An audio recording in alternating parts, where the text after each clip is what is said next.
Bismillahirrahmanirrahim. Listen and read. Listen and then read. Déglul gannaaw bi nga jàng. léegi lii waxtaan la wu dox diggante duudu ak awa. léegi dinañ nuyoonte waaye danañ duudu dina ko nuyoole ab xaritam bu ñaan Aïda bu bàyyee ko Banjul kon loolu mooy texte bi ñu war a jàng incha allah. duudu hi awa, how are you? duudu nee na salut awa, naka nga def? awa ne ko hi duudu, I'm fine thanks. nee na ko salut duudu, maa ngi ci jàmm jërëjëf. I am fine mooy maa ngi ci jàmm, thanks mooy jërëjëf. duudu ne ko this is Aïda, kii nii de nekk na Aïda. this ismu ishaara la lil qarib, maanaam booy joxoñ ku jege la ñuy français di wax adjectif démonstratif wala pronom démonstratif noonu yaay ñaar yooyu la mën a doon moom this. dégg nga this mooy booy joxoñ lu jege. mu ne this is Aïda, kii de Aïda la.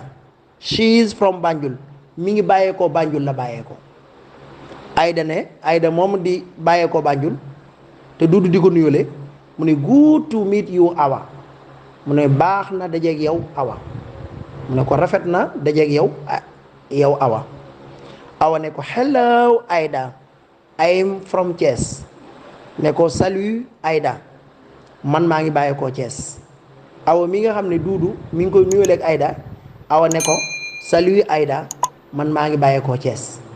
ginnaaw bu ñu xamee ne ñun ñëpp Aïda moom mi ngi bàyyeekoo Banjul Aïda duudu moo koy nuyole xamale ne mi ngi bàyyeekoo Banjul. léegi duudu ne awa is my friend, daan ne Aïda awa is my friend, awa mii de sama xarit la. Aïda ne and she is my friend now. Aïda daal di tontu duudu ne ko yaa ngi may nuyoleeg awa ne ma awa sa xarit la. Aïda tontu ko ne ko ak moom awa she is nekk na my friend sama xarit naaw léegi nii.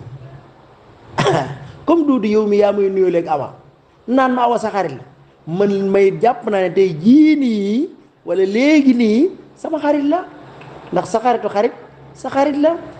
lii la texte bi jeexee. boo wàccee ci suuf nag mu ne listen and repeat, déglul nga daal di karrir nga daal di baamtu. listen to the sound I and repeat, nee na waat yii di ñëw yëpp muy les mots yii di ñëw yëpp i ay lañ leen di jànge. kon i ci alphabet comme nan la ko xewoon ci alphabet rek, moom i moom alphabet ay la mooy xale bi ñuy dóor mu naan ay i moom noonu lañ koy jàngee ci alphabet. kon kii dafa fekk si cosaanam dégg nga donte am na yi yoo xam ne ñoom fekk ñu seen cosaan. am na i yoo xam ne ci anglais comme français lañ koy jàng rek i lañ koy jàngee. kooku dina ci ñëw ci leçon yi di ñëw incha allah. waaye yii nii ma la wan nii moom ay lañ leen di jàngee. acca ba ci njëkk mooy i bi nga xam ne moom saa su ne i bu mag lay doon muy tegtale kiy wax, muy tegtale je ci français je première personne du singulier. moom chaque fois majuscule lañ koy bindee ak fu mën a nekk ci phrase bi nag ak fu mën a nekk ci jumla bi majuscule lañ koy bindee ayim mooy man nekk naa avec la contraction mooy da ngaa dëxëñ da ngaa boole ayim. maay mooy loo moom, yow mi wax loo moom. gis nga comme li mu la ko woon mooy yu xonq yi rek, yu xonq yëpp ay lañ leen liiree. mooy i bi majuscule ay lañ koy liiree. soo ko contracté ak am mu jox la ayim ay lañ koy liiree. waaye maay y ba fa nekk ay lañ koy liiree. hi hi lañ koy bindee. i boobu ay lañ koy jàngee. fine am na i ca digg ba, i boobu ay lañ koy jàngee.